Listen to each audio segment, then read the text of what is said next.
Sekarang yang menyebabkan masuk neraka apa pula ya Rasulullah? Kata Nabi, dua pula yang menyebabkan masuk neraka. Alhamdulillahilladzi faddala bani Adam bil ilmi wal amal ala jami'il alam. Wassalatu wassalamu ala asyrafil anam sayyidina wa nabiyyina wa habibina Muhammadin sallallahu alaihi wasallam. Allahumma la sahla illa ma ja'altahu sahla wa anta taj'alul hazna idza syi'ta sahla. Rabbi yassir wa la tu'assir ya Rabbi tammim bil khair. Allahumma bika amsayna wa bika nahya wa bika namut wa ilaikan nusur. Bapak Ibu yang dirahmati Allah Subhanahu wa taala, puja dan puji syukur kita kepada Allah yang memberikan nikmat iman, nikmat Islam, nikmat kesehatan kepada kita, bisa kita duduk di majlis yang mulia ini, di ruangan yang mulia ini, di hari yang mulia ini. Mudah-mudahan duduk kita di sini mendapatkan cucuran rahmat Allah Subhanahu wa taala dan mendapatkan ampunan dari Allah Subhanahu wa taala. Amin ya rabbal alamin. Kemudian salawat dan salam kepada Nabi yang agung, Nabi yang mulia, Rasulullah Muhammad sallallahu alaihi wasallam. Allahumma salli wa sallim ala nabiyina wa habibina Muhammadin wa ala alihi wa sahbihi ajma'in. Mudah-mudahan dengan kita banyak salawat dan salam kepada Rasulullah, kita digolongkan hamba yang mendapatkan syafaatnya di yaumil akhirat nanti. Amin ya rabbal alamin. Ada beberapa hari yang dianjurkan kita memperbanyak mengucapkan salawat dan salam, termasuklah di hari Jumat ini. Jumat ini dianjurkan kita banyak baca salawat. Baca salawat kita terus. Kenapa? Apa bedanya di hari Jumat dengan di hari yang lain? Karena salawat di hari Jumat ini langsung dijawab oleh Rasulullah sallallahu alaihi wasallam. Kalau di hari yang lain, dalam riwayat lain itu ditangguhkan dulu. Maksudnya ada dalam riwayat juga langsung malaikat yang menjawabnya. Tapi kalau pada hari Jumat, ketika kita mengucapkan salawat dan salam kepada Rasulullah, maka langsung Nabi yang menjawabnya. Salawat dan salam itu kan seperti salawat kita, doa kita, salam kita kepada Rasulullah. Berarti kalau kita mengucapkan salawat dan salam pada hari Jumat, samalah seperti kita berada di makamnya Nabi Muhammad sallallahu alaihi wasallam. Berarti sama kita di Madinah. Di Madinah cara kita mengucapkan salam, Assalamualaikum ya Rasulullah, Assalamualaikum ya Nabi Allah, Assalamualaikum ya Habib Allah. Kita di Pekanbaru mengucapkan salawat dan salam kita pada hari Jumat, samalah keberadaan kita di Madinah mengucapkan salawat dan salam kepada Rasulullah sallallahu alaihi wasallam. Ini sangat penting dan sangat bagus kita memperbanyak mengucapkan salawat dan salam. Ada kemarin di TV, di radio, ustaz ceramah. Kecil ustaz tu kalau ada salawat yang tak ada di dalam hadis Nabi, maka itu berdosa dan dosanya lebih besar daripada berzina. Kenggawat ustaz gogo. Kata ustaz gogo, kalau tak ada salawat tu di dalam hadis Nabi, kalau kita baca maka berdosa dan dosanya tu lebih besar daripada berzina. Ustaz ku kacau namanya gogo. Padahal sahabat Nabi banyak yang mengucapkan salawat yang tak diajarkan Nabi. Abdullah bin Mas'ud punya salawat tersendiri. Abdullah bin Abbas punya salawat tersendiri. Imam Syafi'i punya salawat tersendiri. Maka ada namanya salawat Syafi'iyah. Ada nama salawat salawat Samusiyah.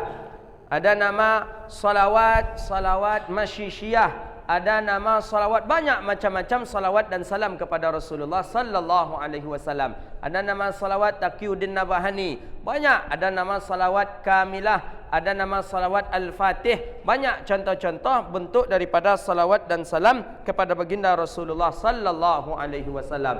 Maka oleh karena itu kita pun dianjurkan memperbanyak mengucapkan salawat dan salam kepada Rasulullah sallallahu alaihi wasallam. Jadi kalau memang dosanya lebih besar daripada berzina, maka sahabat Nabi, berapa orang sahabat Nabi yang memiliki salawat tersendiri, maka berdosa mereka. Akan berbahaya kita. Padahal dianjurkan dalam Al-Quran, Innallaha wa malaikatahu yusalluna 'alan nabi ya ayyuhalladzina amanu sallu 'alaihi wa sallimu taslima. Ada kalimat amar di sana, sallu. Sallu tu bersalawatlah kamu hai orang muslim, hai orang yang beriman, bersalawatlah kamu di atas Rasulullah sallallahu alaihi wasallam. Maka kita dianjurkan memperbanyak mengucapkannya kepada Rasulullah. Allahumma salli wa sallim ala sayyidina Muhammadin wa ala alihi wa sahbihi ajma'in. Bapak Ibu yang dirahmati Allah Subhanahu wa taala, kajian kita pada hari ini tentang hadis hadis Rasulullah sallallahu alaihi wasallam yang diriwayatkan oleh Abi Hurairah di dalam hadis sahih. Hadis ni, hukum hadis ni adalah hadis sahih yang diriwayatkan oleh Abi Hurairah. Abi Hurairah ni sahabat Nabi. Nama beliau Abdurrahman Ad-Dausi.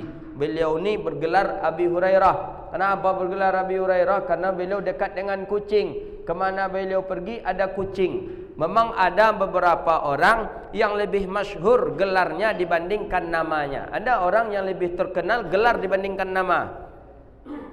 Mungkin di kampung-kampung kita ada. Kalau kita cari nama tu di kampung tak tahu orang.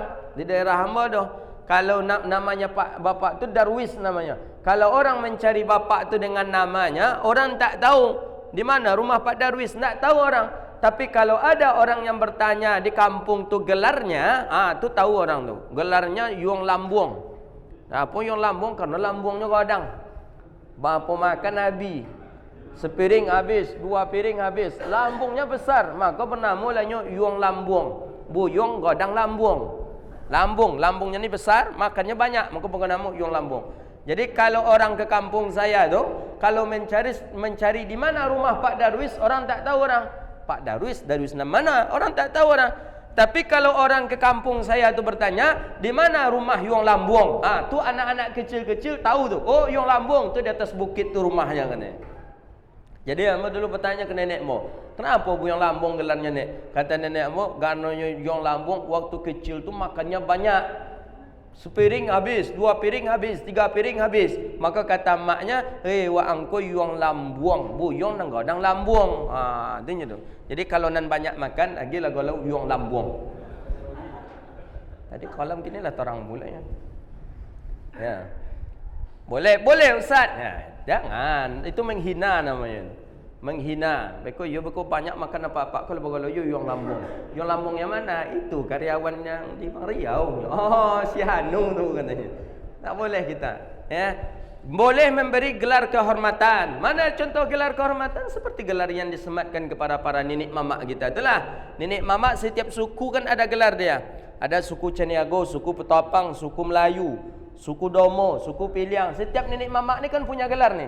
Ada Datuk Bendaro, Datuk Nuanso, Datuk Majo Kayo. Nak gelarnya yang kaya dia miskin ya. Datuk Majindo, Datuk, banyak gelar. Ini boleh, gelar ni boleh ni. Kenapa? Karena gelar kemuliaan. Pak Gubernur kita baru dapat gelar pula, gelar kehormatan adat. Boleh. Yang tak boleh tu gelar yang menghinakan. Jalannya tengkak kan. Dia nama siapa? Tu Haji Tengkak katanya. Itu yang tak boleh.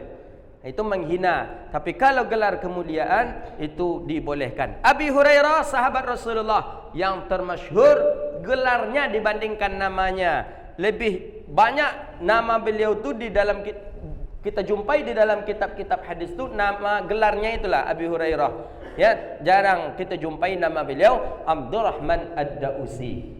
Hadis Nabi kata Abi Hurairah bertanya ke Rasulullah, "Ya Rasulullah, lima aksarun nasa dakhalal jannah?" Aksaran nasa dakhalal jannah. Apa yang banyak menyebabkan orang masuk surga?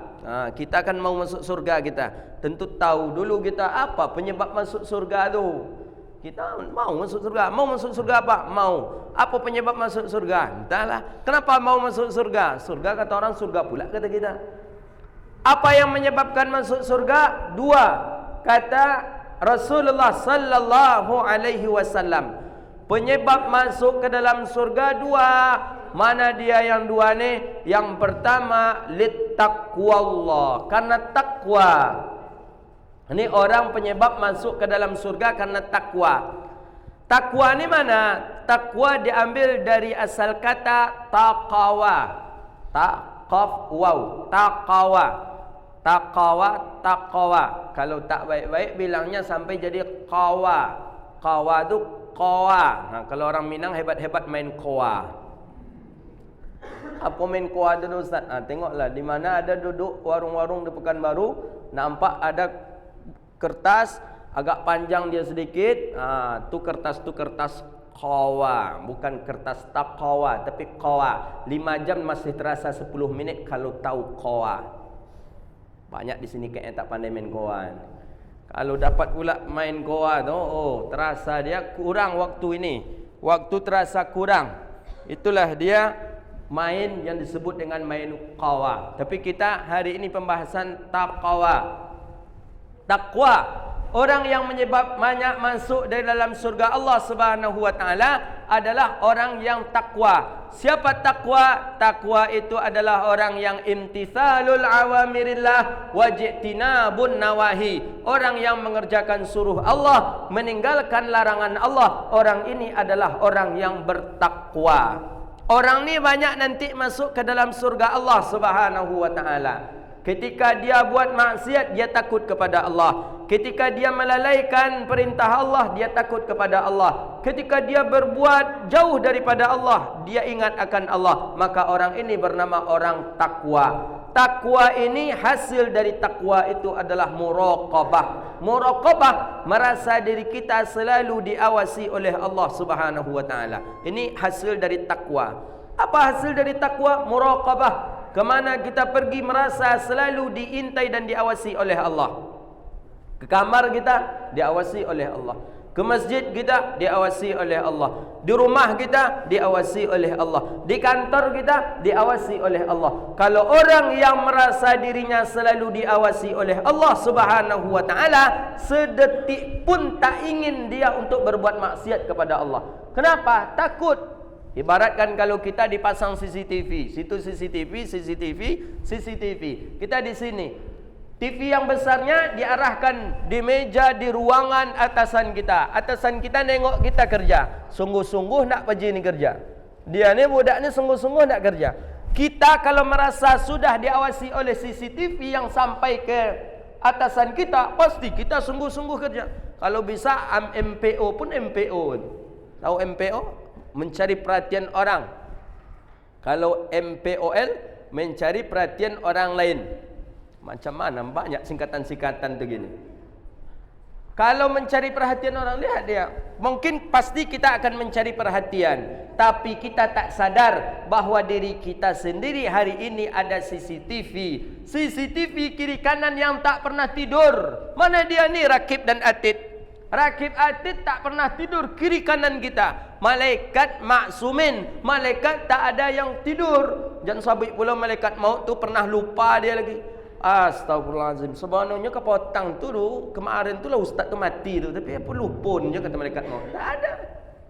Tak pernah lupa malaikat. Malaikat tak pernah lupa. Ini kiri kanan kita hari ini malaikat yang tak pernah lupa, yang tak pernah tertidur. Ini CCTV Allah Subhanahu wa taala. Maka lebih lagi kita harus memuraqabah diri kita. Muraqabah, merasa diri selalu diawasi oleh Allah. Apalagi kita, kalau kita seorang pejabat, ini kalau masa takwa muraqabah ni, kita tak bisa untuk berbuat maksiat sedikit pun kepada Allah. Merasa diawasi oleh Allah. Di kantor diawasi Allah, masjid diawasi Allah, di mana saja kita merasa diri kita selalu diawasi oleh Allah. Orang inilah yang banyak nanti penghuni surga Allah Subhanahu wa taala. Kemudian yang kedua, siapa lagi yang menghuni surga Allah Subhanahu wa taala? Husnul khalqi, orang yang bagus akhlaknya. Ini yang kedua. Orang yang bagus akhlaknya, dia yang akan banyak nanti penghuni surga. Bagus akhlak ni macam mana Ustaz? Ya, orang yang bagus akhlak, putus hubungan silaturahmi, dia sambung. Lihat kiri kanannya, anak yatim yang terlantar sekolah, dia bantu. Fakir miskin yang kelaparan, dia bantu. Saudara-saudaranya muslim, dia baguskan, dia baikkan hubungan silaturahmi. Ini namanya orang yang bagus akan akhlaknya. Payah sekarang mencari orang yang bagus akhlak ini. Suka hadir ke majlis ilmu, payah. Apalagi di zaman kita, era kita sekarang ni, kalau orang yang baik itu cepat matinya. Itu mitos orang kita sekarang. Si Anu lah matinya. Oh ya, mati si Anu. Ya wajarlah, dia baik sekali. Karena kalau orang baik ni cepat matinya katanya. Maka kamu jangan terlalu baik kali. Baik boleh sekedar saja. Ada mitos kita hari ini seperti itu. Sehingga ada jemaah yang ikut pengajian, dia ikut pengajian sering. Zuhur hadir juga dia, maghrib hadir juga, isya hadir juga dia, subuh hadir juga dia. Besoknya tak nampak dia hadir lagi. Besoknya hadir, saya tanya, kenapa kemarin terputus pengajian? Apa Ustaz, ada masalah sedikit Ustaz? Apa masalahnya? Isteri saya bilang, Ustaz, bang, jangan sering-sering sekali ikut pengajian tu bang. Kenapa? Kalau abang sering ikut pengajian tu, biasanya orang baik-baik ni cepat mati dia bang. Jadi karena takut mati itulah saya Ustaz, maka agak jarang saya pergi pengajian katanya. Nah, jadi mitos orang baik, tapi memang ya juga daerah saya, kampung saya tu umumnya yang banyak-banyak mati tu memang orang baik-baik saja dia. Ada yang imam masjid memelihara waktu solat ke masjid 5 waktu, mati, copek matinya. Ada pula yang rajin menyantuni anak yatim. Ada lagi anak yatim di kampung tu dia bantu, cepet je matinya. Ada lagi satu yang rajin pengajian, di mana ada ustaz kajian dia hadir, di mana ustaz kajian dia hadir, mati juga dia. Jadi kalau begitu tinggallah dengan Fir'aun ni lagi. Jadi kita ni termasuk Fir'aun ustaz ya, lebih kurang seperti itulah. Ini dia, padahal orang yang baik itu yang akan banyak penghuni surga. Cuman hari ini orang takut berbuat baik. Takut, ya. Apalagi sekarang takut diminta saksi, diminta nanti. Ini luar biasa karena mitos kita yang enggak salah itu. Takut kalau orang baik cepat mati, orang kita mati ini takut. Ada terjadi kecelakaan terjadi di depan matanya, tak ada satu pun berkeinginan untuk menolongnya. Kenapa? Takut nanti datang polisi, diminta polisi keterangan, minta jadi saksi. Akhirnya orang dibiarkan saja. Banyak orang takut berbuat baik hari ini. Berbuat baik karena banyak masalah. Padahal berbuat baik ini luar biasa pahalanya. Maka jangan sampai kita tak mau berbuat baik. Kemarin kejadian yang di Yang di Pelalawan, yang di RAPP itu, Allahu Akbar. Itu perempuan lagi. Yang perempuan terjatuh dia karena kena mobil. Bayangkan kakinya sebelah ni habis. Tak ada. Orang semua ya memfotonya, foto video, semua yang muslim. Tak ada tergerak hati membantunya. Kenapa? Karena takut nanti kalau dibantu pasti panjang prosesnya. Jadi gara-gara mitos jangan terlalu berbuat baik, orang pun malas untuk berbuat baik. Padahal kata Nabi, berbuat baik, akhlak yang baik itulah nanti yang banyak nanti penghuni surga Allah Subhanahu wa taala. Mudah-mudahan kita pun termasuk orang digolongkan orang-orang yang baik akhlaknya. Baik akhlak bisa jadi akhlak kepada Allah, akhlak kepada orang tua, akhlak kepada sesama kita. Kadang orang kalau malas dia berbuat baik ni, mau pula seperti kita preman ni lagi katanya. Ada yang seperti itu. Daripada jadi orang taat tu pendek umur awak, encak jadi preman gole katanya. Preman ni mungkin agak panjang jugalah sikit umur kita. Siapa pula yang menjamin umur kita akan panjang? Maka selagi bisa kita berbuat taat kepada Allah, laksanakan taat. Selagi bagus akhlak kita kepada Allah, laksanakanlah adab-adab dan akhlak itu semua kepada Allah Subhanahu wa taala. Itu dua penyebab orang masuk surga, karena takwa dan karena bagus akhlaknya. Abu Hurairah bertanya lagi, lima adkhalan nasan nar. Apa pula yang menyebabkan orang banyak masuk neraka? Tadi masuk surga dua, karena takwa dan karena bagus akhlak. Sekarang yang menyebabkan masuk neraka apa pula ya Rasulullah? Kata Nabi, dua pula yang menyebabkan masuk neraka. Yang pertama bil lisanih, karena lisan, karena lidah banyak orang masuk neraka. Lidah ni memang tak bertulang dia, tapi bisa orang bercerai karena lidah, bisa jatuh talak karena lidah, bisa orang membunuhan karena lidah, bisa orang berantaman karena lidah. Lidah ni memang lunak dia, lidah yang tak bertulang. Tapi nanti banyak penghuni neraka disebabkan karena lidahnya. Lidah inilah yang banyak nanti penghuni neraka Allah Subhanahu wa taala. Kenapa dia banyak masuk neraka? Karena bergunjing, karena ghibah, karena namimah. Namimah ni yang sangat berbahaya. Apa namimah tu Ustaz? Namimah tu mengantar dan menjemput. Ni penyakit yang paling bahaya ni. Antar jemput, macam tukang posnya Ustaz. Ya, macam tukang pos dia. Dia antar penyakit orang tu, dia antar berita orang ni, diambilnya, direkamnya kejelekan orang ni, diantar pula ke sini. Ini pun terpancing, direkamnya, diantar pula ke sini. Jadi si A dengan si B umpama sedang berkelahi.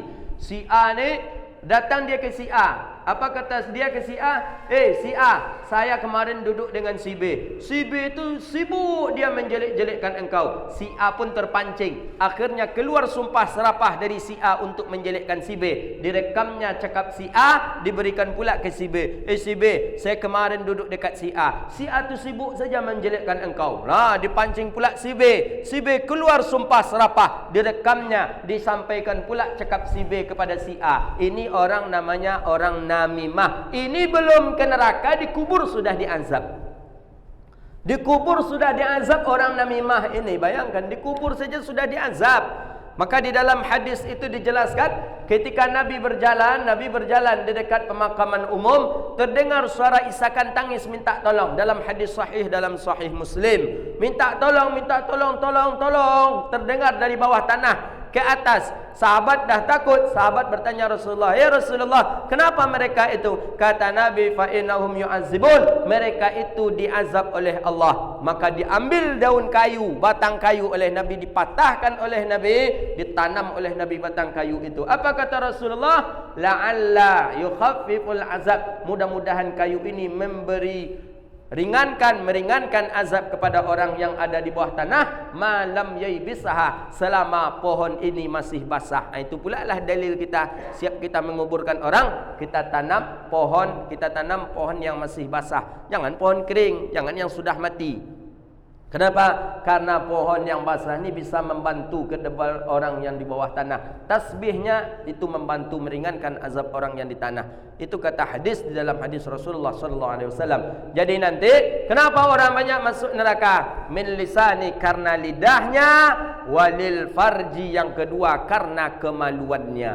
Karena kemaluan banyak ternyata orang masuk neraka besar. Jadi karena dua itu orang masuk neraka. Karena lidah satu, karena kemaluan. Kemaluan macam mana pula Ustaz? Dia berzina, tidak dia serahkan kepada yang haknya, tidak dia jangan jalur yang benar, maka ini berzina. Dan kenapa? Karena tidak pernah istinja ketika buang air kecil. Ini penyebab banyak orang nanti masuk neraka karena ini. Siap ke jamban, langsung togak, langsung pasang resleting, selesai, poi pula berjalan lagi. Ini banyak ini. Maka ada istilah orang Mesir, kullu jidarun hamam, setiap dinding itu toilet. Jadi kalau ke Mesir jangan coba-coba nyandar ke dinding rumah lagi. Dinding rumah tak bisa menyandar. Kenapa? Karena tempat bekas orang buang air kecil kebanyakan. Ini banyak ini. Nanti di akhirat orang ni yang banyak penghuni neraka karena kemaluannya, kemaluan yang tak pernah diistinjakan, kemaluan yang tak pernah dicuci setelah buang air kecil. Maka oleh karena itu, setiap kita setelah buang air kecil, maka cucilah buang air kecil kita itu, bekas tempat buang air kecil kita itu. Maka oleh karena itu, hasil kesimpulan kajian kita, orang banyak masuk neraka karena dua, karena lidah dan karena kemaluan. Orang banyak masuk surga karena dua juga, karena takwa dan karena bagus akhlaknya. Mungkin itu saja kajian kita.